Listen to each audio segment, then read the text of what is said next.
Is the worst thing you have found on someone else's phone? NSFW. When I was 21, I was dorming with my best friend. We had become best friends in high school, and this was our senior year of college. So we had been living together for 3.5 years at school.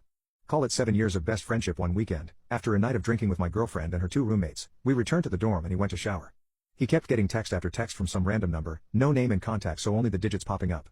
I finally went over to silence the phone, and it was my girlfriend's number. We had been together 3 years at that point. My roommate, best friend, was also super close with her. I never would have thought it was suspicious if she had been texting him. But the fact that he had removed her as a contact so her name wouldn't pop up? So shady. Honestly though, I had a few drinks and was tired, so just put it out of mind and went to sleep. Next day I'm hanging with a girlfriend, and she goes to shower. I decide to look at their text messages, basically feeling like a controlling asshole going through her phone, but I figured better to assuage my fears than let some silly suspicion take up space in my brain. You guessed it.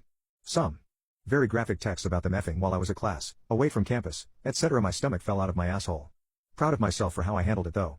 I confronted her in her dorm hallway as she was coming back from her shower, cussed her out something fierce as she kept trying to hush me up and get me out of the hall so she wouldn't be embarrassed. I then texted my best friend, marched right over to where he was studying. She must have texted and warned him because when I got there he just stood up and walked out of the building. I cussed him out something fierce as well, and walked away. As I was going to my sister's dorm, to have a real good cry now that I had confronted those two assholes, I get a text from my now ex-girlfriend, saying she was so sorry, but would I please mind not telling anyone about what I found out, as it would be super embarrassing for her? I'm an open book, and I was emotionally devastated. So guess what?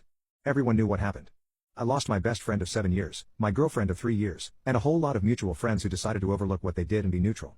But I also had a lot of people stand up for me and cut those two out of their lives. I learned which of my friends were just surface level, and which people I could truly rely on to be honest, moral, dependable, etc. Without a doubt one of the worst times in my life. Rebuilding after that was brutal.